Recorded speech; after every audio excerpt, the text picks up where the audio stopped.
Yo, what's going on, everyone? It's Brian and Jim here with Drink a Beer and Play a Game, and welcome to another episode of the Power Hour. Yes, welcome to episode 82. How are you doing, everyone? Before we get started, just want to give a quick shout out and thank you to the guys from Thought Cops. So, Kevin, Grant, and Zwick, thank you so much for coming on last week. Hell of a fun time. Great group of guys, so make sure you follow the links in the last episode and check them out. Yeah, no, we were really appreciative. Thanks for coming on. Can't wait to go back on your show or have you guys back. And maybe if we're lucky one day in the future, when everything gets back to normal, we can all meet up and get drunk together. Yep, definitely. But speaking of buddies of ours, before we really dive into the episode, we just wanted to kind of just throw out there our support for two buddies of ours. One, Hibiki, a lot of you guys know him as Travis, especially those who follow our page, has gone through a terrible, terrible tragedy. But his links are below for a Patreon where you can help him out. And also check out his site. He is one of the most hardworking YouTubers that is still growing, and he puts out a lot of content. So really, if you get a chance, if you love wrestling, if you love video games, or just a lot of content, you definitely got to give him a check. You got to check his channel out. Oh yeah, for sure. Like you said, he went through the worst fucking possible thing that, like, me and you are both parents. Like, it's every parent's nightmare what he had to go through. So definitely check the link to his channel.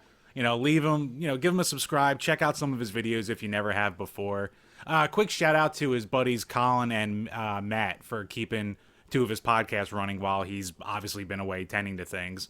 But yeah, check out his Let's Plays. Check out his Hibiki Hall of Fames. They're great little mini documentaries on jobbers and the miscreants of the wrestling world, or his Terry Plays series where he acts like Hulk Hogan and plays Wheel of Fortune and stuff like that. So, I mean, he's just a hell of a guy, and like, you really just can't put into words what he went through. So, anything you can to try and brighten up his day a little bit, it would be appreciated.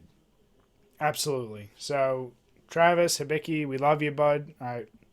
We're here for you. So we just want to throw that out there. And also our buddy Nerdy Nick as well. A lot of you may know him. He's cut some of the best promos for us we've ever had. And he's going through a rough spat too. So same deal. Follow his channel. I know he plans on getting more consistent once he gets through this rough patch. But until that time, just send him some love. Follow him on Twitter. Follow him on YouTube. And just show some support for two guys that are going through a really rough time. Yep, means the world, and they're two guys who definitely deserve it. Cheers to those guys. Yep. So, speaking of cheers, Brian, I guess we should get into the old brass tacks, and what are you drinking? So, I'm actually, when you were here for the party, did you try any of that Shiner Oktoberfest? Yes. Okay, so I'm having some of that. Now, Shiner is it known as like one of the cheap breweries come from Texas? Because I know the beer is cheap here. But like... Could be. I don't know enough about Texas. Shiner is the one beer other than, what is that main one? Lone Star? Yeah. When I think Texas beer, that's really all I know, like off the top of my head. And they always have really just solid seasonal beers. I don't even know, I couldn't name you one of their main, like, regular beers, but their Oktoberfest for a 12-pack or 24-pack, whatever it is I bought, it was pretty damn cheap, and it's one of the better Oktoberfests. It's like akin to RPA's, like, Lion's Head, I would call it. Okay. Not quite as cheap, but yeah, it's their Marzen-style Oktoberfest. They do have writing. So every September, millions of people from around the world gather in Munich to celebrate Oktoberfest. With a name like that, you'd think it'd start a month later. But hey, it's tradition.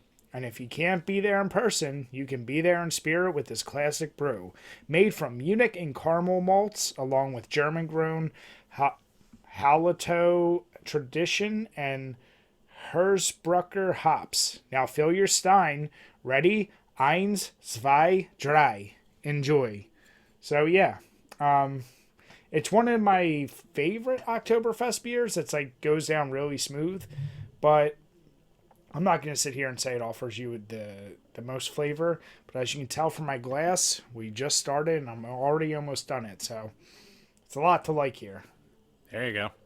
Sounds pretty good. And I am drinking the Smashing Sandcastles by the Revision Brewing Company. Is that one of the ones you already had? Like No. from that No, I mean from the brewery. From Revision? I think I've had something from them before. I can't remember what.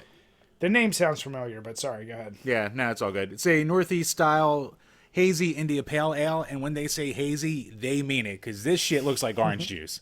This is ridiculous. But it comes in at 6%, 38 IBUs, so should be nice and smooth. The biggest, baddest, smoothest hop monster you never saw. This beer brings the thunder, with hops exclusively from down under. Intermingling notes of passion fruit, pineapple, lime, and wine from Wamia Motueka, Vic's Secret, and Galaxy hops. Oh, yeah, I'm sure that's right. Yeah, Motueka, Motueka? Motueka? Yes. The more I try, the more racist I sound. But comes to us from Sparks, Nevada.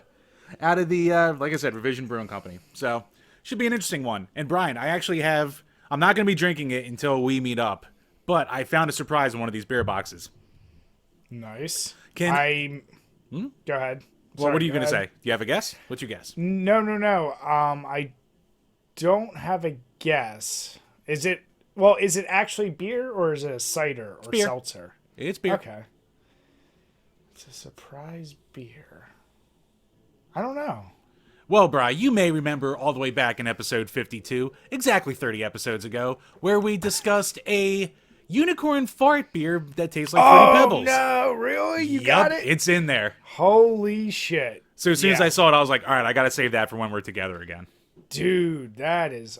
And which brewery is that from again? Ah, fuck, I forget. It's all the way in my thingy. All right. Yeah, no, we got to save that. And Jim...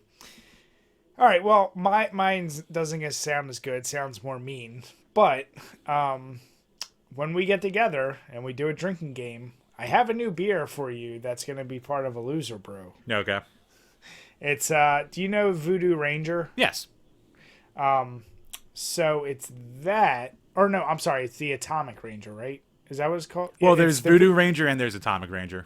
So the Atomic Ranger is the habanero infused pumpkin version of their Ranger beer. Oh my. So it's habanero pumpkin beer. So that'll mix nicely with something else. I don't know what yet, but maybe a hazy IPA, Jim. That's good. I can wear my Uggs as I shit fire. That's great.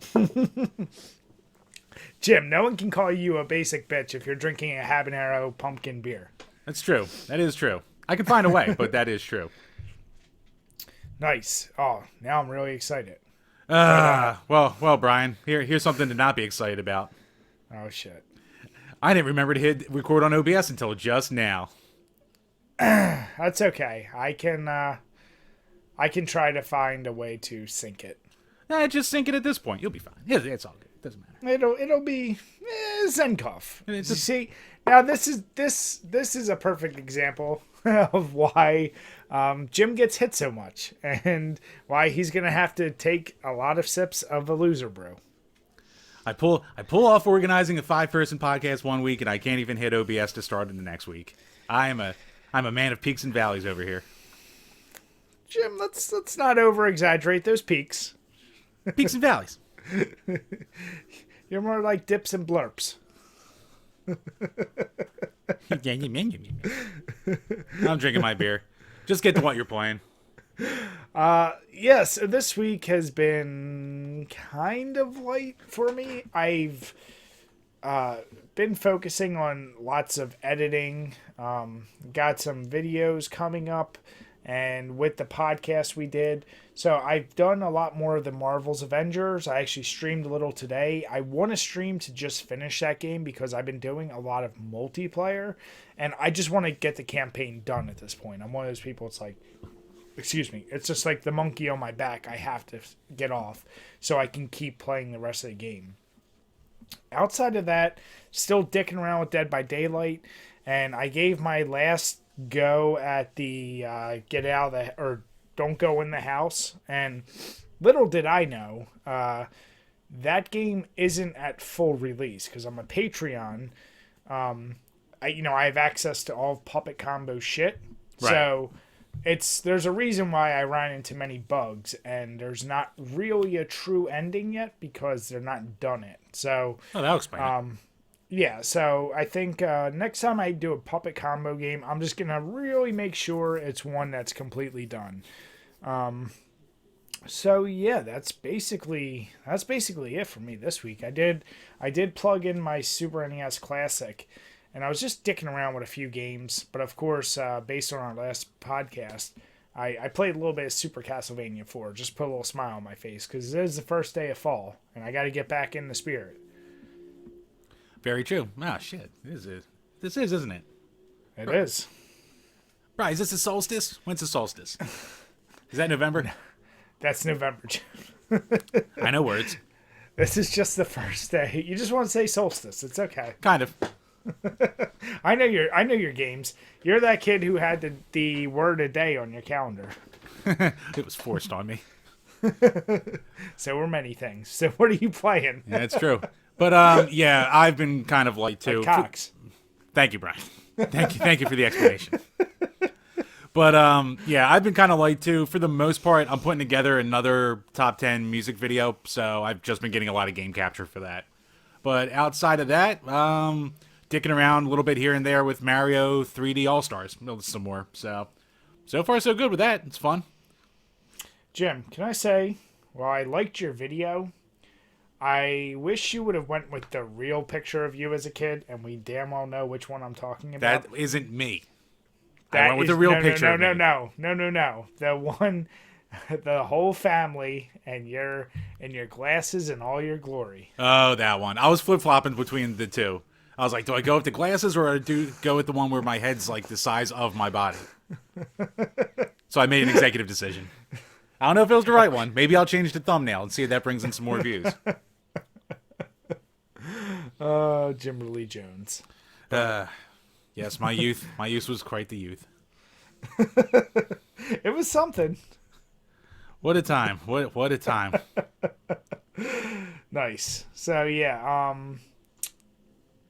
what do we got from our very lucky Patreons who, for how much, Jim, per month do they get to submit questions to us? Well, Brian, that would be the low cost of $2 per month. They can ask a question that will be available for each and every episode of this Power Hour podcast.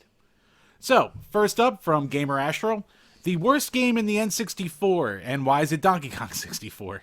You motherfucker. It's funny because that's his Patreon request to us. Oh, all right. I know you probably have a more legit answer. I'm just gonna go with, because I haven't played nearly as much as Jim has on the N64, but to me it's kind of easy. I gotta go Superman 64. Just from what I've played, that was by far the worst because it's one of the least playable of the games. The only one that would come anywhere near it would be Road Rash 64. But yeah, I'd probably go Superman 64. And like I said, this is coming from a guy who does not have a ton of experience with a ton of 64 games. I am probably going to go with Armorines, which is... It's a first-person shooter. You're going around basically killing bugs, and it runs at about 7 frames a second. Control scheme isn't the worst in the world, but it's A, boring, and B, like, choppy by N64 standards. And, like, I can find things that I can, like, justify, as I have, with, like, Road Rash and Superman and stuff like that. But that one, ooh, mama. Is it just because that one probably gets you more motion sickness? It's not even that. It doesn't even keep my interest long enough for me to get, like, really motion sick. Like, I'll play for 10 minutes and I just go, I can't do any more of this. So I think the only way we could remedy that is if we decide to review it and I made you play it, right, and forced you to go through it. Then you'd find tons of reasons to love it. Because I'm still convinced that's the only reason you were so gentle on Superman 64. Look, I said the game was garbage, but I like my rings. There was some cathartic flying in that. Well, I hope you're enjoying Donkey Kong 64. Oh, I'm loving it. I love that every level has like collectibles for every character, even in level 1. Let's not ease you into it. Let's just throw that all the shit. Jim, would you not say they give you the most bang for your buck? Padding.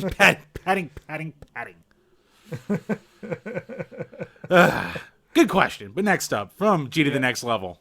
Now that Super Mario 3D All-Stars is out, what 3 games would you guys like to see in a Sonic 3D All-Stars game if Sega were to ever make one? Cheers.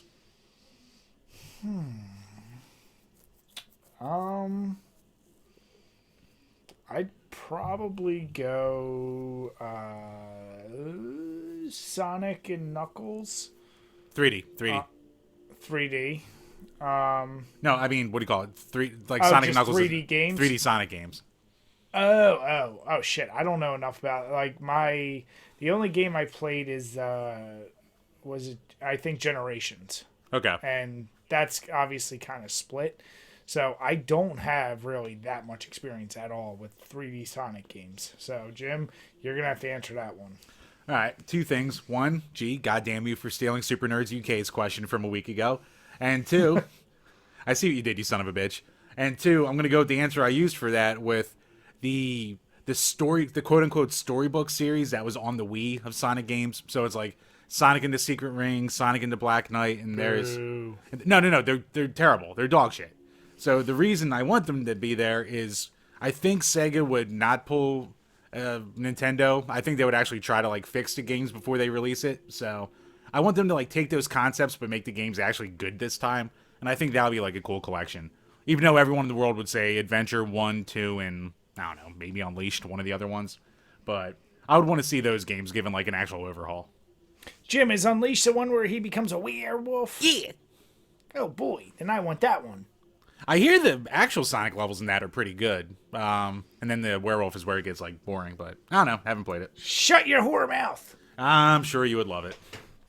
Whore mouth. Yes, very whorish. So thank you, G.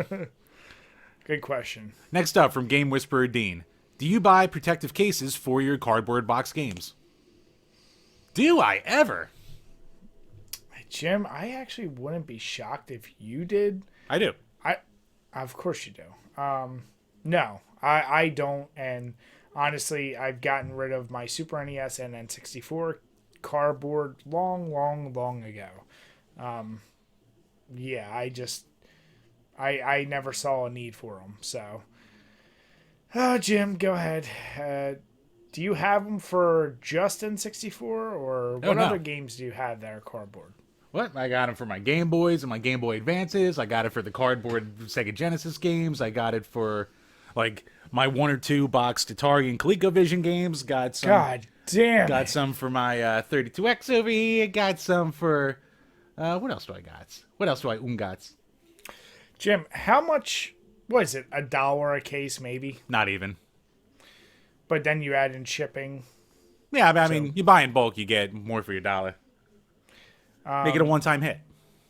Why? That's just my simple question to you. Right, if I'm going to be holding on to this shit, I want it to look nice. Why don't I just stack it on top of each other to get beat to shit? Seems silly to me, Brian. Seems silly. Now, I know a lot of the lore that is Kimberly Jones as a child. Did your parents put plastic on the couches? No. No, surprisingly, our couches were always beat to shit. It seems like they would have. No. My parents were the type that held onto couches for like 10 years past their expiration date, to where like the sides were falling off until they finally like would get someone in there to take them out. Couches were not a thing that were well protected. Kind of like someone holding on to games they know they're not going to play and don't enjoy forever, just to have their tons of joy, tons of enjoyment. Pull it down off the shelf whenever I want. I know it's there, and I know it's in good shape. Now, when you do that, you and I have talked about this. In all reality, we both know, unless you really, really needed to sell them for a really bad reason, right? You are not parting with any of these games. Not unless I really have to. Yeah, so it's not like you're preserving them for the means of one day cashing in on any potential value. So that really is just for you. Yeah, no, I'm preserving Like- it for me. No, my daughter will have a very nice collection to throw in the dumpster one day. Oh, Chambers. Well, And fuck you, Nice. Nintendo, for making your box sizes different between your Japanese and your North American releases, so I had to buy different size cases. God damn it. Inconvenience. well, Jim, I mean, they did go as far to make it games specific for 2 different regions in the entire goddamn planet. So don't blame them that you just are the weirdo that has to collect weird Japanese imports that you shouldn't even be playing. Why, they're good. It's good stuff. Bangayo. Good stuff. Sin and Punishment. Yeah, none of it's good. Good But stuff. I really liked the question, but yes, no, I will not go out of my way. As a kid, I did have, and I actually still do have a crazy baseball cards, football, hockey card collection with signatures. And if there's anything that I thought was valuable, I have plastic cases for all that shit. And some of them are those crazy ones where you got the screws. But video games, no, I don't put protective plastic around the cardboard. Well, maybe you should. Good question there, Dean. Next up, from Alex Perez. With Halloween right around the corner, do you guys have any games that you play annually to get you in the Halloween mood? Isn't that the question that was asked last week? Yeah, I think someone else asked it last week. So Okay. Yeah, I so mean- yes, the question, he just put it in today, but we also just released the episode with Thought Cops today. So sure. No, I mean, I'm fine. For me, it's every year. It's going to be Castlevania or Resident Evil. But since we did all the Resident Evil games last year and the new one isn't coming out till whenever, I usually play at least one Castlevania. And as I said at the beginning of this one, it's already been Super Castlevania 4. But I play horror games all year round. But those are my special, like, all right, save them for around Halloween. Brian, would you say you play horror games every Thursday at 9 p.m. on Twitch? I would say that those are some bloody Thursdays, Jim. See what I did there? Yes, very good, Brian. But yeah, so like I said last week, I definitely get around to playing Splatterhouse at least once a year. And this year I actually want to sit down, like, I probably won't play through the whole thing, but at least have like one night where I like chalk off like 2 to 3 hours and play Overblood, because that's one of those games that like I rented, like, or no, my best friend growing up rented, and like we played it, and I don't think we even finished it. But it's one of those weird Resident Evil clones that just always stuck out in our minds for that like one magical weekend we spent with it. So that's when I want to sit down and see if it, lives up to memory. It won't, but I want to see like, how it compares to what I remember of it. It's called Overkill? Overblood. Oh, Overblood. When did you get that? My copy or when I rented it? No, yeah, when did you buy the copy of it? Like probably like 2 years ago. So I'm looking now, and yeah, as soon as I saw the cover, I was like, oh yeah, that game. I might need to borrow that because I'm going to play that. Okay. And I'll beat it because I'm good. Yeah. Jim, it could potentially happen on a Thursday at 9:30 p.m. For all we on know, Twitch. it could. For all we know, it could, Brian. Good question, though, bud. Thank you. Yep. And last up, from Burn Retinas. Forgotten animal mascot attempt who deserves another chance. Croc or Gex? Ooh. I'd go Gex. I actually, from what I remember, the Gex games weren't bad, and I felt like they were kind of well designed, and I feel like there's just more you could probably do with that character, like the ability to like go upside down on walls and like crawl on the ceiling and shit. I wouldn't mind seeing him. Yeah, I mean, yeah, Croc's not bad because Croc had that interesting backstory where like the developer was making a Yoshi game and Nintendo said, nah, pass. So they just turned into a Crocodile. But yeah, I mean, I guess I have to go Gex because of his Gex 3 cover on the N64 where he's dressed like Steve Austin. So that automatically makes him win. So we have to have Gex be the winner over in this one. Yeah. Yeah, no, that was a kind of easy one, but I like the question. Yeah, either one would be cool to see, but Gex just in general has like actual character to him too. Yeah.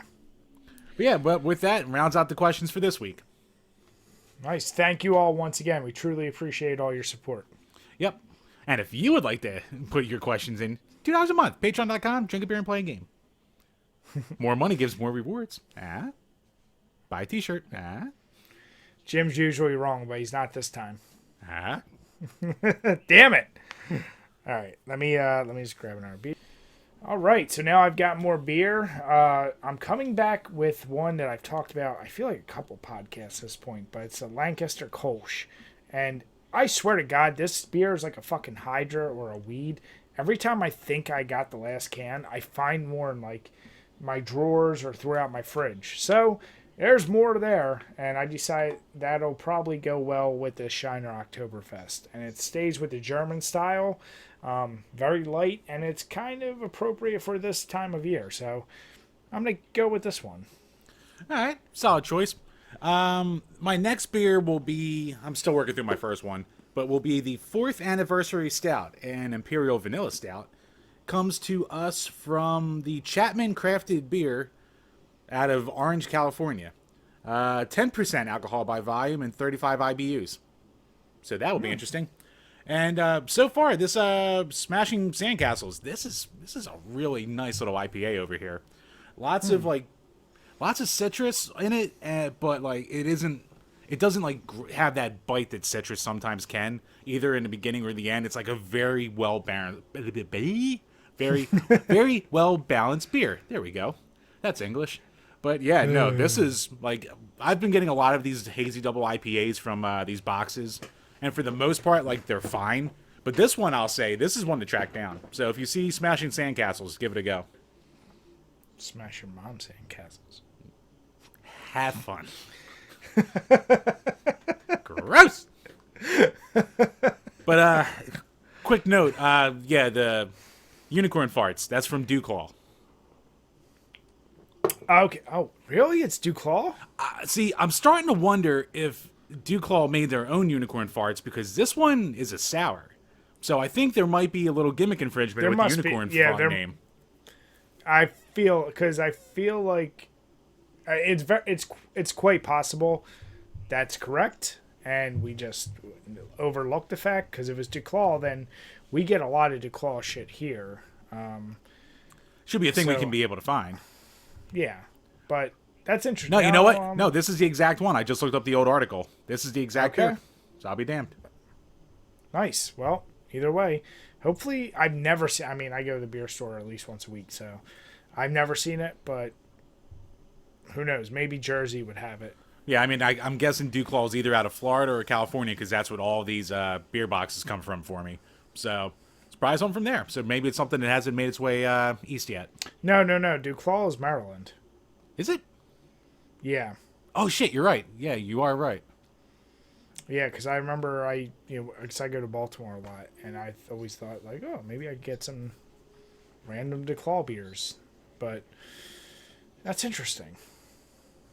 But yeah, so yeah, we have a little piece of Power Hour drinking history to go for. So speaking of drinking and beer and... Close to our heart, close to the area. Very close. An article I actually saw and I sent over to Jim the other day. It's been kind of big in the news, but the specific article I had was from CNN.com. And it just basically recaps the fact that Yuengling will be available in more states, more specifically the West Coast, as they have a new partnership with Molson Coors. And Jim, did you take a chance to read through it? Yeah, it's kind of interesting that, like, what were they saying? That, like, Yuengling never really went west of, like, the Mississippi, basically. Like, they're in 22 states, but they never went, like, beyond the middle point of the country. So... The Mississippi is basically the line they've never crossed, and line of demarcation. Word of the day. That is, Jim. God damn it! They're the oldest brewery, I believe, in America. Yep. They're like 191 years old, according to this article. Still family owned. And yeah, they're one of those weird cases that they're still called craft brewery. But like we don't consider that here. But we don't consider it here. But I mean, if you want to get technical, I think based on their distribution or whatever qualifies people for being craft or not craft, right? They qualify. Mm-hmm. Now with this venture, it's apparently completely a 50-50 split. Yeah, they're not owned. They're not owned by Molson Coors, which is good to see. It's strictly just the ability for Molson Coors to distribute and brew on the West Coast. So it's distributing their stuff. I was surprised that Molson Coors only has 7 breweries really throughout the country. I don't know why I would have expected they're more. on a pretty sharp decline. Oh, really? Ew. Yep. I mean, they're most famous for their Coors Light and Blue Moon stuff. Which is on a decline. Because of fucking beer nerds. I mean, here's the deal. They're sniping the classics, Bri. Sniping the classics. But that was one of the things I was thinking of. Like, this would be kind of cool if it's almost like another acquisition we're going to talk about later. But this would be kind of cool because, a lot of the major 3, I'll call them, of the beers, I kind of always felt like Coors Light lost out anyway, at least on the East Coast where we are. If you're at a club or you're wherever, you get a Bud Light or Miller Light. And most of the time it's really Bud Light, and Miller Light is like usually kind of right there. But very rarely would you go somewhere and just get a Coors Light. Blue Moon was always that like, ooh, I'm stepping up. I'm trying something new. There's orange in it. But yeah, like Molson Coors, like I know they have their other breweries, but this could be something that helps reinvigorate them because it could be our bias being where we are. But I think Yuengling is a great, just regular, drinkable beer. And, maybe people on the West Coast are more willing to try that, knowing that it is still technically qualified as a craft brewery. Yeah, like in our area, you can go to a bar and you say, I want a lager, and they just pour you a Yuengling. Like, there's no question about it. Like, it's ubiquitous with this area. So, it'll be cool to see how it goes over there. And, like, Yuengling Light's a really solid light lager, too. Now, Yuengling Light beer, different story. But the light lager is a very quality light lager.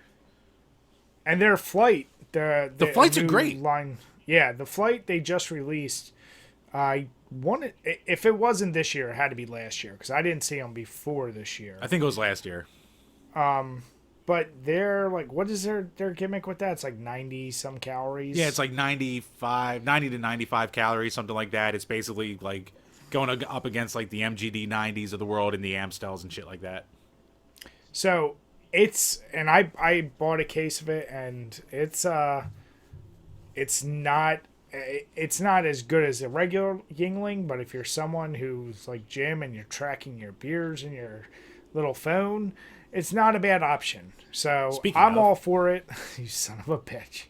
I'm all for it because obviously we're diehard Yuengling fans, and I want to see them grow. And I'm just glad to see it's not an acquisition of their entire company, but just distribution rights. Yep. I am definitely down there with you there. So, yeah. I mean, it can only be good for Yuengling, and hopefully it's good for Miller Coors. Yeah, because at the end of the day, I don't want to see any of the major macro breweries fail, because that's a shit ton of jobs and a shit ton of beer out there that is just very easily accessible. And yeah, hope it stays around. Definitely. And that's always been my favorite of like the 3 big light beers. So keep my Coors. Not necessarily, Jim, because when we did the blind taste test, you said something else. No. Yeah. What do you got to say about that? I'll have to check the tapes. So speaking of acquisitions, and this has to be one of the closest to brand new news we've ever reported on the day we're recording. It happened yesterday. Happened on the 21st. Today's the 22nd. Yeah. So biggest news out there in gaming is that Microsoft bought Bethesda, but more specifically the ZeniMax acquisition, which includes Bethesda. And wow, that was when I first saw it. It came from nowhere too. That's the biggest thing about it. Like, it was really well. Yeah, I mean, you're the internet guy, and I'm sure you would have been tagging or writing shit had you seen leaks. And I didn't see a goddamn thing about this until it just happened. No, there was nothing that like this took everyone by surprise. And I mean, Microsoft paid $7.5 billion. And basically it gives them Fallout, The Elder Scrolls, Doom, Wolfenstein, Dishonored, fucking what else? a bunch of other shit too. Quake, Yeah, like Starfield. Prey, The Evil Within, Starfield. But I mean, just those first couple Even you named. even funnier, 2 timed PS5 exclusives. 2 timed PS5 exclusives that are coming out are now owned by Microsoft with Deathloop and Ghostwire Tokyo. Yeah. Now, here's the thing. They've already kind of quelled the concerns of those games. They said those are still proceeding to PS5 is what they're saying. I don't know, though. Like, in theory, they don't have to. I don't know if they have to honor the exclusivity to PS5. They have to honor getting it to PS5, but I don't know if they have to honor the actually only allowing it. Like, if they turn around and Say it's not a timed exclusive anymore. Exactly. Yeah. What's very interesting is the responses. So, for me, all I can do is speak on my behalf, because someone actually asked me this earlier when I was streaming, and it's no secret. I mean, I love the Xbox and Microsoft, but I also have PS5, and Jim and I have covered it many times on here. Even though we've chosen Xbox consoles, that was more for the fact of our friends, and we know the PS3, PS4, and quite honestly, probably the PS5. I guess it could shift now, but the PlayStation's always kind of won the quote-unquote war, at least the sales. Mm-hmm. And this, like the PlayStation, some of their exclusives, like God of War, Uncharted, things of that nature, and their ability to get indie developers to develop for them at a much easier rate has been really, really great. This is just another way to really cement, like, there is still such thing as console wars going on. It'll never be as popular as the old days. Oh, no, it is. No, dude, because you're not on the internet, but it is strong. Oh, no. It is shockingly the amount strong. of hate I see from PlayStation, Xbox, and vice versa. But, like, most of the time, what I see is PlayStation people punching down at Xbox. Like, every time Xbox seems to release footage of, like when the footage of the Series X and the Halo game, people were, like, making fun of that, like, weird gorilla thing. Right. Like, all they do is punch down. Like, and it's usually only tied to graphics. Right, it's a brute. Learn your gaming, you stupid shill fraud gamer. Whatever that comment was. My favorite comment ever. But this is like, hey man, this is huge for Xbox, because we've talked like, is Microsoft going to stay into gaming? Like, what, like, they don't have a ton of exclusives, and Halo's kind of been on the ropes for a little while, and this is like a holy shit. So I'm actually okay with it. I do hope, though, they don't. I would still hope that PlayStation players could still play, like, at least Fallout, like the really huge series. I'm fine if they make some of them exclusive, but that would kind of suck for PlayStation people if they take out Fallout and Elder Scrolls. Yeah, I mean, like, for Doom, like, apparently from what I saw, a lot of the staff behind Doom Eternal and, like, the Doom team itself kind of left after Eternal was done, so who knows what the team behind that's going to be. Fallout's kind of in a rough spot after 76. Like, that was a legitimate disaster. Like, Bethesda's hurting a little bit right now, so it's not like they're the powerhouse they were at, like, the start of the 7th gen or the 8th gen. So it'll be interesting to see. Like, it could be a thing where maybe a little quality control could go a long way. Maybe Microsoft will be like, hey, maybe you guys can finally do a new engine for these games. That'd be nice. Maybe step your game up a little bit. So, I mean, I'm perfectly fine with it. Like, I know a lot of people are mad at the thought of console exclusivity and shit like that, and I get it, but, like, I'm too old to care. I don't care about, like, a game I can't play because I don't have the console, because in my head I'm like, well, I can always play it eventually, or I don't. I have enough shit to play. But I know there's a lot of people who really look forward to games and crap like that, so, like, there's a lot of beloved IPs that are now under the Microsoft umbrella. I actually think they're, like, softly getting out of, like, the hardware space. Like, because let's face it, like, the Series S is basically just a Game Pass player, and all their games are cross-platform as it is with the PC. So it's not like Microsoft is, like, really bonering for having like all the sales for their Xbox brand or all the exclusivity rights. And I mean, when they bought Minecraft years ago for $2.5 billion, Minecraft is still everywhere. I think Microsoft is perfectly fine with just buying these places up and just letting them still sell games wherever and just raking in the money from that. Like this, for all we know, this could be the last. I wouldn't be shocked if this was the last console generation for Microsoft and they just focus on Game Pass and game distribution after that point. They have the money. They can just buy up studios so they can be the distributor, the publisher, or whatever. So, make your money hand over fist in the video game sphere with doing even less work than you were doing before. Let everyone else do the work for you. Well, they are definitely the smartest when it comes to, like you're saying, they have the console, but this adoption of like the Game Pass and being able to play it online, that is like way forward thinking. And xCloud is coming soon if it isn't out already. I think it's out already. I think it just started. Yeah, the thing that would really cement what you're trying to say is if they did get a deal with whatever Nintendo console or eventually PlayStation and say just run our pass on your system. Like we don't give two shits about making systems anymore. I mean, there was that thing a year ago where like Nintendo and Microsoft announced their like big working deal together. And, like, so far, nothing's really come from that, but it's a thing that's still out there. Well, Nintendo needs to really bolster up its hardware to run shit the right way. Like, for current-gen games. Like, right. And that's one of the things that frustrates me with Nintendo is, like, you could do it. It's not like they're poor and they don't have IPs that have sold a gazillion copies of everything. But yeah, no, I like it because it just shows that there is still healthy competition. Because now PlayStation, for all intents and purposes, they got to come back with something, and they got to just stay on their A game. They can't just keep resting on the fact that even if their consoles are more powerful, I don't know if that's true. So don't crucify me if I'm saying that. Microsoft is touting 8K. People are buying. There are people out there who are buying it for the potential of 8K, which isn't even a thing right now. That's all people buy, Jim, is potential. Yeah. You tell them there's such thing as blast processing and it's bullshit, and people will go nuts. No, that was real.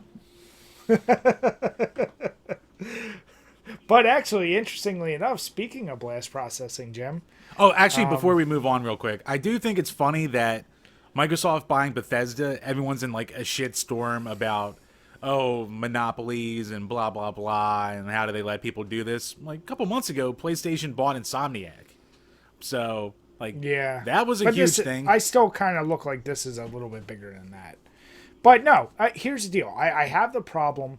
It's not a monopoly. If Microsoft bought... If they bought Sony, then yeah. Yeah, or Sony bought Microsoft, yes. Now you've created a new monopoly, or Nintendo bought one of them. But... yeah, buying just a bigger game developer, it would be different if... And Nintendo used to be a monopoly.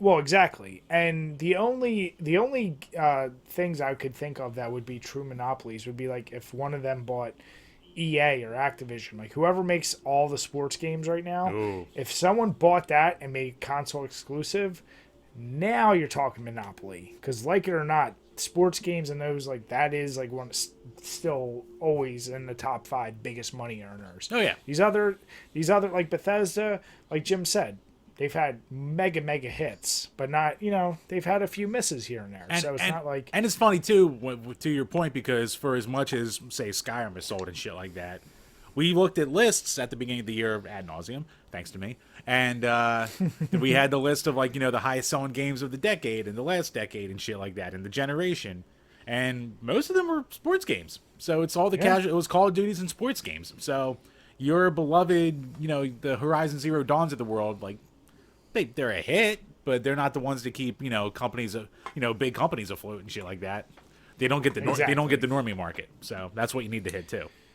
So yeah, it's not a monopoly, and like you were saying, you don't care about console exclusives. I don't care about for a different reason. Since I was a kid, I've never known anything different. There's never been such thing as a generation that didn't have console exclusives. Yeah. Like it'd be different if it was always shared and now they did it. Like, guys, we grew up, if you grew up with the NES or whatever, like, you always had it. And then Sega versus Super NES. And from there, it was definitely cemented. So don't act like this is a new practice. Don't act like console exclusives are, like, a new problem.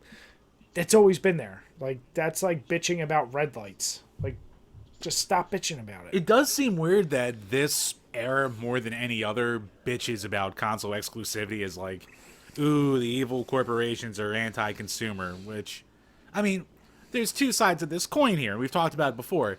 Yes, it's very annoying when one studio is owned by one person, but do you really want one person owning everything? If you think if you think you're getting fucked now, let one person own everything and distribute everything of that, and watch the fucking that happens then. The problem is they don't appreciate that idea enough. Like, we saw, I think in our generation, and for me and you personally, the biggest acquisition or monopoly of power we've ever saw was really WWE buying WCW. That completely killed any competition.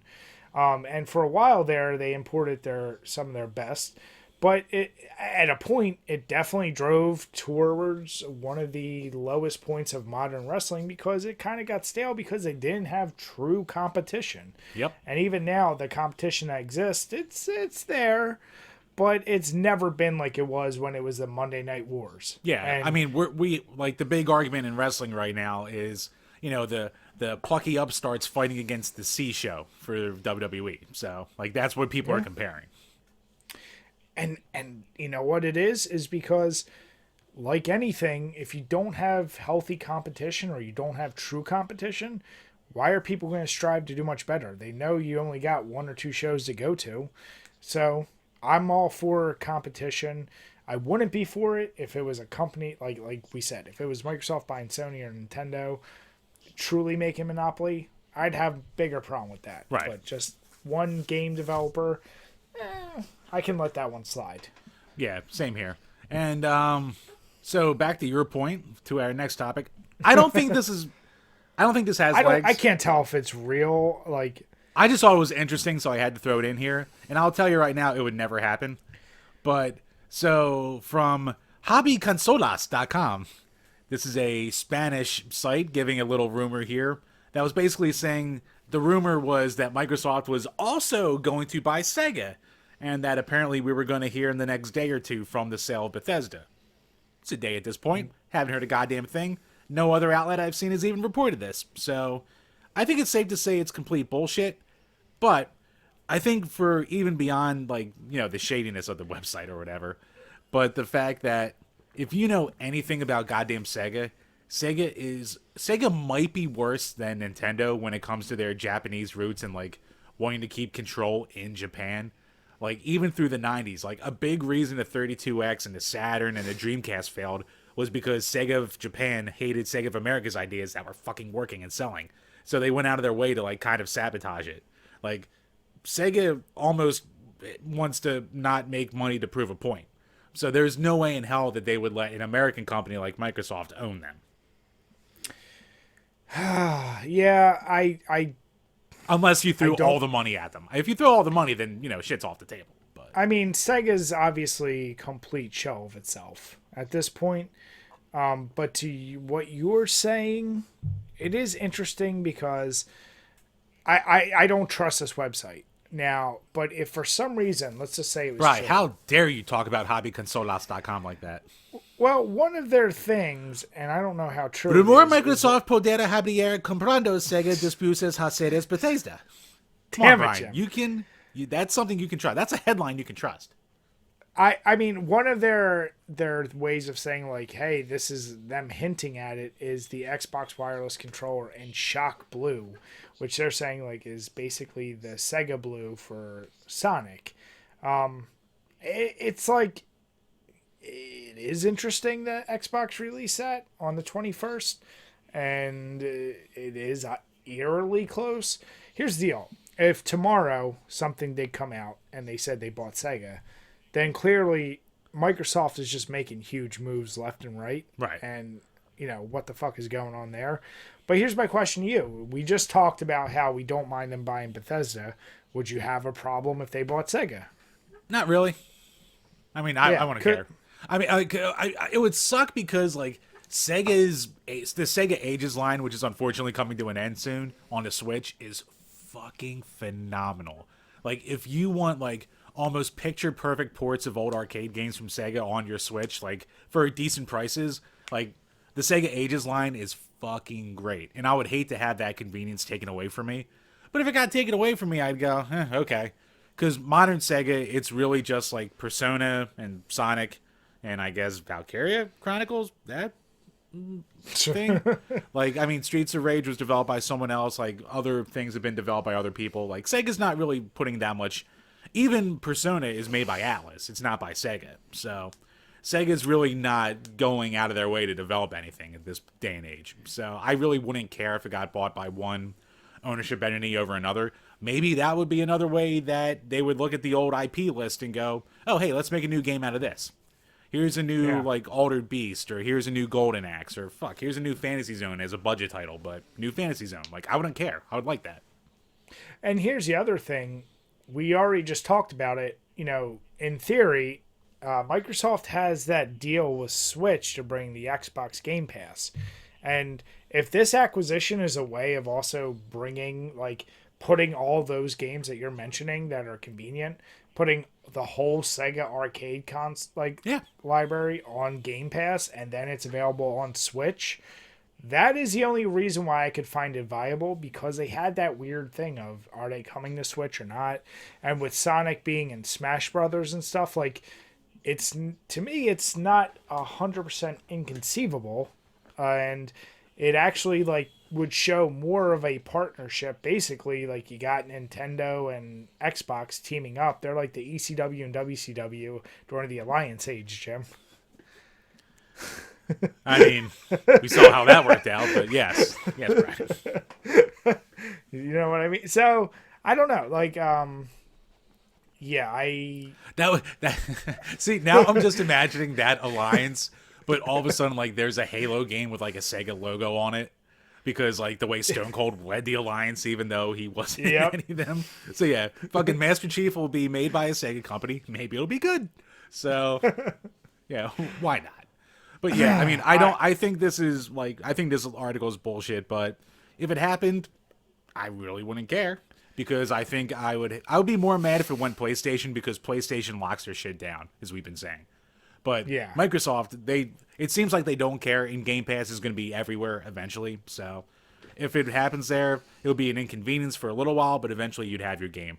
The biggest thing I will say about all these stories is this all dropped the day before PlayStation had their open orders for their console, and the day before Microsoft had the open orders for theirs and the pre-orders and shit like that. So so is it just a quote-unquote leak? I don't know. You know what? There's two theories, and I think either one of those are completely possible.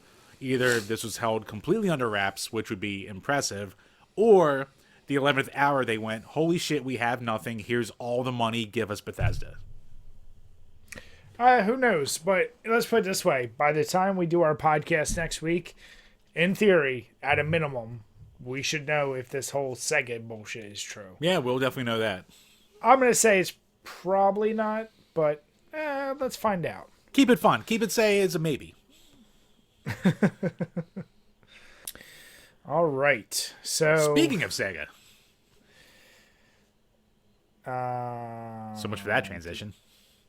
Did you get rid of that? Oh, the... Oh, no. I'm sorry. Yeah, I thought we were going to that other thing you had. I was assuming this episode was going to go longer, so I moved that to next week. But, I mean, we can put it back if you want. No, it's fine. Okay. Yeah, so speaking of Sega... You stole my transition, you bitch! So, one of my favorite newer segments that we keep coming back to, we talk about gaming music. Either video games inspired by real-life music or vice versa. And as of late, it's been mostly video games inspired by real-life music, and tonight is no exception. Contra Hard Corps. And how did I not see this before? How did I never realize this? So, I thought...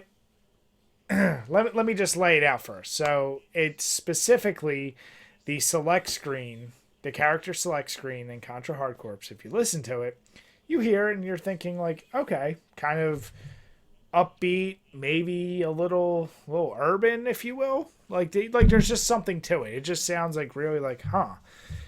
And now listen to Baby Got Back. And most specifically, I know you guys probably think I'm crazy, and the links are below, and wait till this is its own segmented video, but the bass line in Baby Got Back, and you compare it to this, I gotta say, it sounds kind of really similar. No, it's 100%. Whether... It is 100% ripped off. There is... Okay, so it's not me just being a little crazy? No. Okay. Because I didn't know what you were getting at with this, but the second I saw your little write-up, and I was like, Baby Got Back, and then I clicked the button, I was like, oh, like within like 2 seconds. Like that, like bum bum bum bum bum. I was just like, oh, yep. Yeah, so it's, and I forget the timeline. I think Baby Got Back came out before 92 or something. 91, 92-ish, and Hardcore was at least 93, 94, something like that. Yeah, so there's definitely, but it's like, that's one of those ones that's so silly that, like, why would anyone think that it's there? And of all games, why would Contra Hard Corps have fucking Baby Got Back in there? It kind of works, and it's interesting, but at the end of the day, man, like, especially you being a Sega guy, was there ever a time, like, even listening to that character select screen that you even, like, was it, like, catchy in your head at any point? You're like, oh, this is pretty good. Here's the problem for me. Contra Hardcore is really fucking hard. So I didn't grow up with it. And whenever I would play it as an adult, like, I'd only play for, like, a half hour before I got too frustrated and put it away for, like, a month or two. So, like, I don't think I ever put enough time in to actually realize that. But, yeah, even just it being... Also, like, character select screens, I'm just like, fucking just give me a character. I don't care. So I just, like, click through it real fast. But as soon as I heard it, I was like... Oh shit, this is something I definitely should have picked up on at some point. And that's interesting because when I was playing the Super NES Classic earlier, I was playing Street Fighter 2, and one of the things that kind of struck me is like, man, sometimes I feel like character select screens are underappreciated for the music they put in there. Because those, in theory... Like, you're probably going to hear enough, especially if it's a multiplayer game, because you and your buddy are sitting there, you're selecting. Like, it's sometimes they're really good and they keep you going. Other times, like, they're just background noise. And I didn't grow up with this game at all, Contra Hardcore, so I didn't know this until I did a little bit of research. And I'm like, damn, that's pretty crazy. Like, that probably would have been a kind of cool song to think of, like, as I was going into the game. But... you guys may think I'm crazy. The links are below until I make the actual video for this. But would you say it's open and shut case, Jim? I mean, some could say they were preeminently ripping off Nicki Minaj, but, there's always that. There's always that option. People will be like, oh, wait, do they mean the Anaconda song? But yeah, I mean, it's pretty open and shut. And actually, back to your point about character select screens, as we talked about earlier, how Buddy Travis... his Hibiki Quickie series. The theme song for that is the character select screen from Streets of Rage 3. I know. Man of taste. If that's the only way I can fault. And the way he edits it is the only thing that makes that okay. That man has worked magic with Windows fucking Windows Movie Maker. Yep. Jim, it's called effort. Hey. I'm slowly getting more efforty with my stuff and transitionals and stuff. Son of a bitch. So yeah, listen below. Once again, if you guys have any other examples, send them our way. I do have a little bit of a backlog now, but if you send us something interesting, we're going to listen to it, we're going to compare it, and we'll see if there's any credence there. Yeah, so let us know. If it's sent to us, we're going to put it to the top of the list, obviously. So absolutely.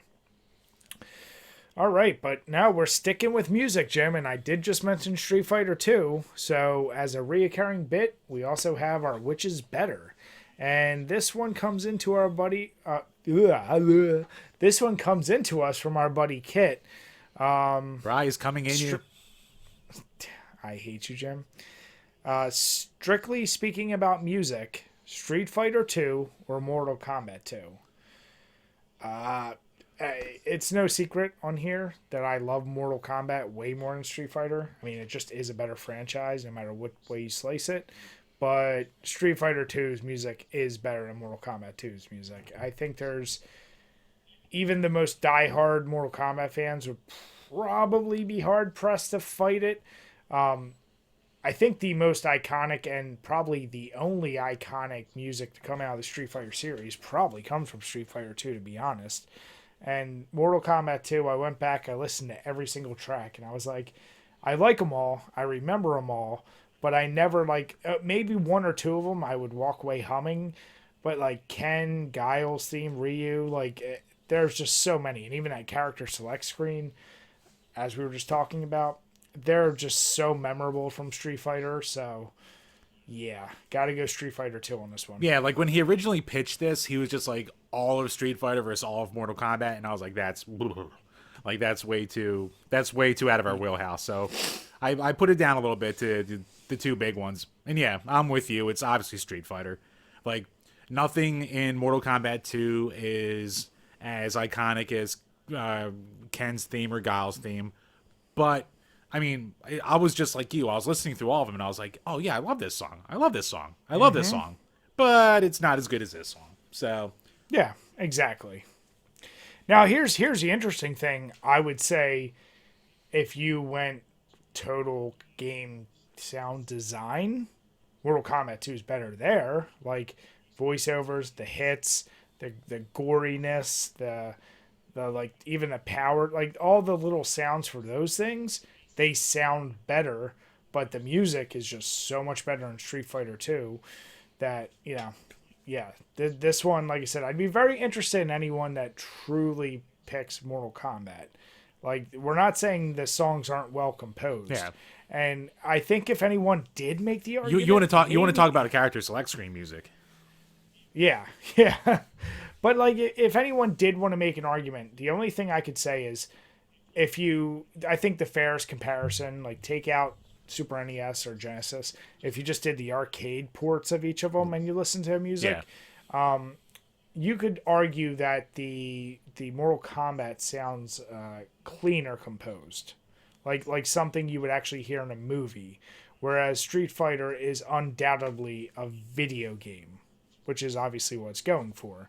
But like you could hear that Street Fighter like that. Dun, dun, dun, like that whole background in a kung fu movie, which is kind of what the games were at the beginning. But like I said, for me, it was a no-brainer. You got to go Street Fighter 2. Yeah, so I think we're pretty much agreed there. But for anyone there, you Mortal Kombat stalwarts, let us know why you think Mortal Kombat 2's got the better music. It's one of the few times I'll ever say Street Fighter beats Mortal Kombat in anything. Every time. Never.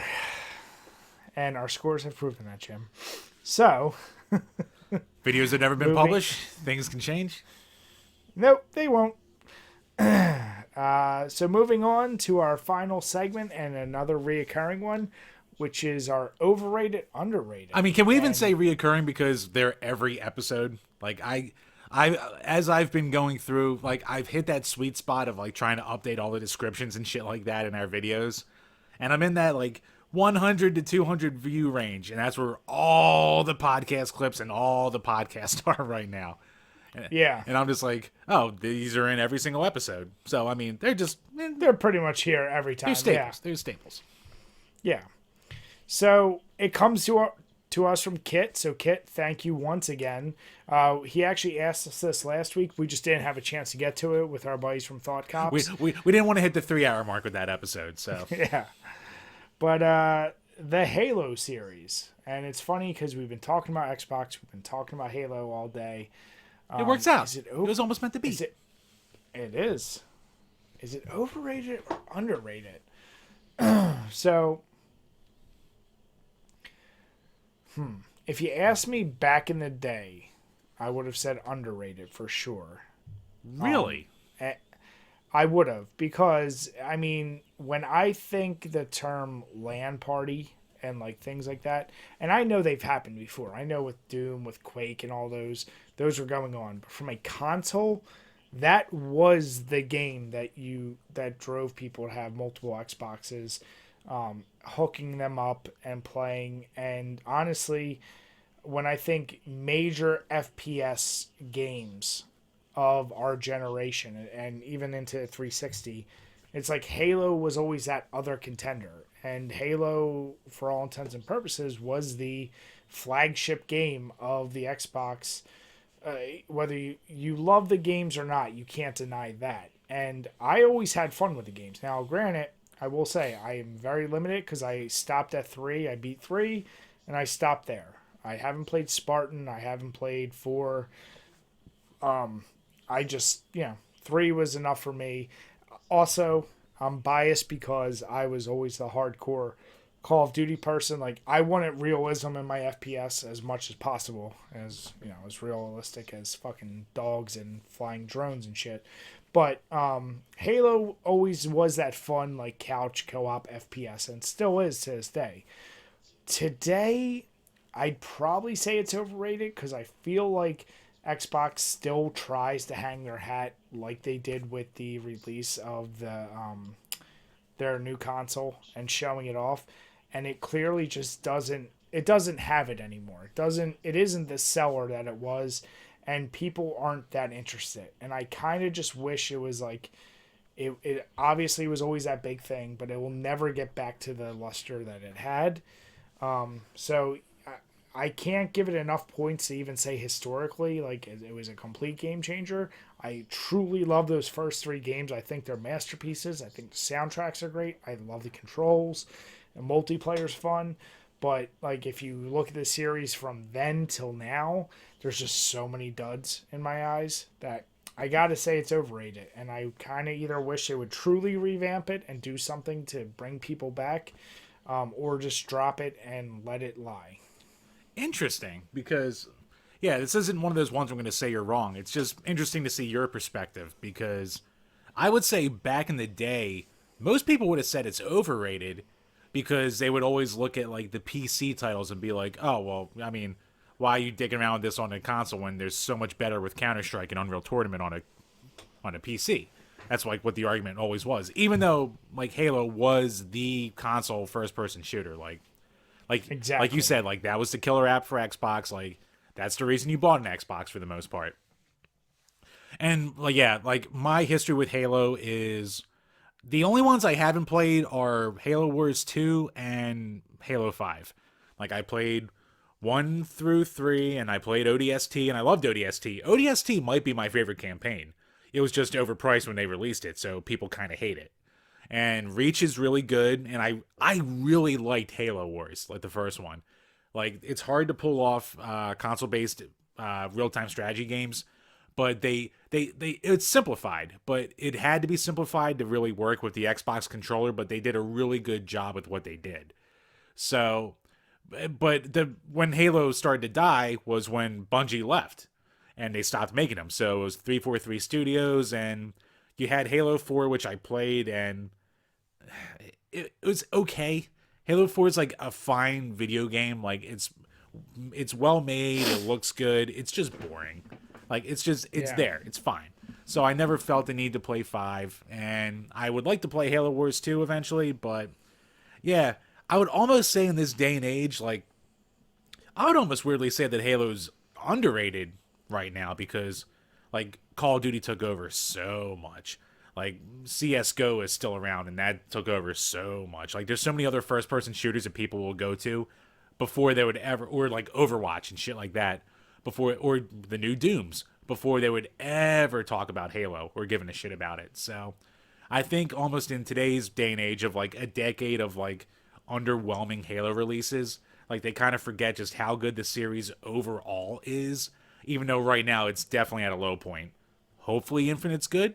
I don't have a lot of faith if it's 343, but maybe it could be something. Remains to be seen, but yeah, I would say it's almost weirdly underrated, if you could even believe that, from where it was. No, I see what you're saying. I mean, yeah, we took the opposite. Like, I remember people talking that PC trash to Halo, and I respected the fact that this is bringing FPS to consoles, because before then, yeah, you needed to be PC LAN parties and shit like that, or, whatever. Like, Doom, Quake, all those were the masters of the FPS. Right. And Halo was the gateway that allowed Call of Duty, that allowed, all these other FPSs that thrive today. That was a gatekeeper. And that's what I'm saying. Like, back in the day, without a doubt, people still shit on it for this and that. And it was so underrated.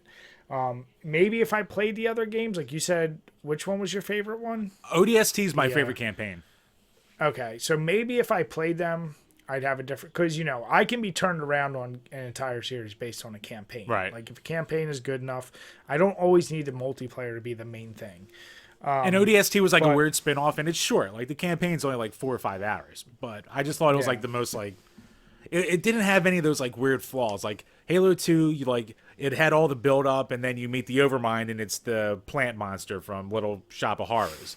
And then Halo 3, I fucking love Halo. Feed me. Exactly. And Halo 3, I love Halo 3's campaign, except for Return to High Charity, which is one of the worst levels that have ever been made in any video game ever. So, luckily ODST is just so tight and compact, and it makes you care about these no-name characters on the sides. So, that's why it's my favorite campaign. Yeah, and I mean, it's... like I said, I see your point, and it's weird. I don't disagree, even though I'm saying it's overrated. We're both in this weird part where we're like, we both agree with each other, even though we're like polar opposite. We're on the opposite ends, but like either way, we're both kind of saying the same thing. Like, they've just been in such a goddamn slump. Yeah, and it's like, it sucks because people forget how revolutionary it was, and I don't think they give the original 3 games enough credit for what they actually did. And like I said, it was one of our first which is betters, the Halo theme. That's in my, probably honestly in my top 5 favorite video game themes. That's actually like one of the last like really iconic themes I can think of too. Yeah, like I forget, I can't even remember what we put it. I think we put it against Skyrim. I think it was, yeah. And I've jacked off Skyrim enough, but I still like the Halo theme better than that. Like, it's just, there's something to that theme of it's both epic and it gets you pumped. So, yeah, the multiplayer, like I said, it was really fun. But also, if you had asshole friends like Jim who would introduce you to the game and then be the little friggin' bastard with his rocket launchers, his swords, and his invisibility cloaks and screen watch on top of all that, that brought it down. But still, great game. Hey, Bri, have you ever seen those commercials with that guy in the jury duty with the big smile as he's chewing his gum? Yep. That might be me right now. The worst, the worst is Jim would he would never fully fess up. He would know and he would accept that he's going to get ball tap, but he would just never fess up to he was just straight up screen watching. And everyone does it to a degree, but Jim did it to such a degree that it was like, dude, you're in a firefight with somebody else and you still screen watch me as I was about to snipe you and you ducked out of the way, just out of the blue. What, lucky timing? I don't know what you're talking exactly. About. He just will never be that guy that just finally confesses, yep, I did it really bad. Look, learn the map, Scrub. Learn the map. Look, if I can know where you are, you should know where I am. Even though he's going against a bunch of people who just started the game a week ago, he was relentless. He's not that guy that you should ever play with in any game to ease you into a game, because he won't take it easy at all. If you pick up Mario Kart 64 for the first time with Jim, and he's one of the best players I've seen at that, from our friends, he won't take it easy. He won't help. He won't ease it into you at all. He's just gonna, be shitty, take all the shortcuts, and yeah. Jim, am I wrong? Cream rises to the crop, right? If I can quote the Macho Man Randy Savage. It's actually cream rises to the top, not to the crop. I'm the cream of the crop, right? Because I was quoting Randy Savage. But yeah, I would... I have so little. Just let me have my words. So, Jim and I, as he said, we're oddly in complete agreement, but just on different sides. So, unfortunately, I think it's very odd to think of Halo anymore, because like you said, There still seems to be some diehards, but I feel like anymore the diehards for Halo are secretly just diehards for Microsoft. No, Like, it isn't that. Like, there are a lot of streamers who, like, they pop into Master Chief Collection, and Master Chief Collection was a turd when it first released, but they eventually patched it to be good. But, like, as they add games to it, people are like, oh, shit, I'm playing Halo 3 again. This is fucking awesome, and it's, like, fun. So, yeah. like, I think it's just more, like, our generation. Like, I can't imagine kids today being like, oh, boy, Halo. Yeah, they wouldn't be as blown. I mean, yeah, that's the problem, is just like going back to some old NES game or whatever. Like, you're not going to be blown away by the thing that kind of cemented what you're so used to today. That would be like, to keep it with the Microsoft and the Bungie connection, that would be like someone in 2000, like, you know, seeing a Marathon collection and be like, oh boy, Marathon, and like thinking that a kid would ever care about it. Yeah, no, that's definitely true. But here we are. So I'm very curious. Anyone below, let us know what you think. Do you think it's overrated? Do you think it's underrated? And we're talking about the entire series, so not just one or two specific games. Yep. So, Jim, with that, how has that 10% stout, and I can't remember the name, how is that treating you? The 4th anniversary Imperial Vanilla Stout. Good. Here's the thing with this. I would not recommend it after a hazy double IPA because my tummy right now... that's a terrible combination. After finishing this, my tummy right now it's been better. But when I took my first couple sips of it, you'll see it in the video of this. Like, I was like, wow, holy shit, because it was like almost more vanilla than anything with like the little hints of stout afterwards. But the more you drink of it, the more the stout comes through and the vanilla kind of tapers off a bit. But yeah, this is really tasty. I think, like I said, my combination was bad tonight. But if you're looking for a good vanilla stout, I would say go for this. This is a damn good one. One thing I'm actually very happy that you're doing that box, or Sandy got that for you, right? Oh, yeah. I'm very happy because this has forced you to start trying more stouts because you were not big stout. No, I have been drinking way more stouts than I ever have before I've been getting these boxes. And can you agree they're goddamn delicious? Yeah, there's a lot of great stouts out there. Yeah. Yeah, my combination is, I won't say design, but I picked it knowing what I had available to be very easy. That Oktoberfest, like I said, that's a little heavier for a Marzen style. It's not a session beer by any stretch of the imagination, but it still goes down really smooth. And the Kolsch, I mean, this shit is like, even with the flavor it has, it goes down like water. It's like a Miller Bud, just with a little bit more malt. So, for two German style beers, it was a perfect combination. I'd recommend either one if you ever find them. And like I said, Shiner, that has to be one of the most popular brands come out of Texas. So, with that, we want to say thank you, everyone who's continued to watch, support us, comment. And if you're not already, please make sure to subscribe to us on YouTube. We're available wherever podcasts are. So you got iTunes, Spotify. And if you didn't, please make sure to give us a rating. If you can, give us a 5, even if you want to bash us in the comments. Let us know what you think. Right. And if there's ever any topics you want to hear us talk about or discuss, send them our way. We're available at the end, on Twitter and everywhere He's probably else. talking right now. But as with he's that, cut out on my say end of goodnight Skype. And cheers, guys. And the Skype call crit.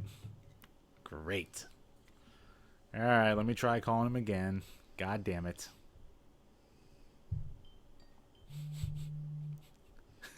It had to crap out at the very end. Is that you or me? I think, to me, it was you who crapped out. Like, you just went silent in the middle of your spiel, and then, like, it just died. Well, the call just ended for me. It just said you hung up. Yeah, it did the same for me, so who knows? Did you continue with the cheers, or did you just stop? No, I started laughing at the fact that in the middle of you talking, and it just went out, and I was like, oh, he's probably talking right now, and I can't hear him. Yeah. All right, so then we'll just... I did the whole it. spiel. No, well, I just did the whole spiel, so now I'll say, all right, and with that, guys, on 3, 2, 1. All right, so of course, technical issue at the end, and with that, guys, we want to say thank you once again, and cheers. Cheers.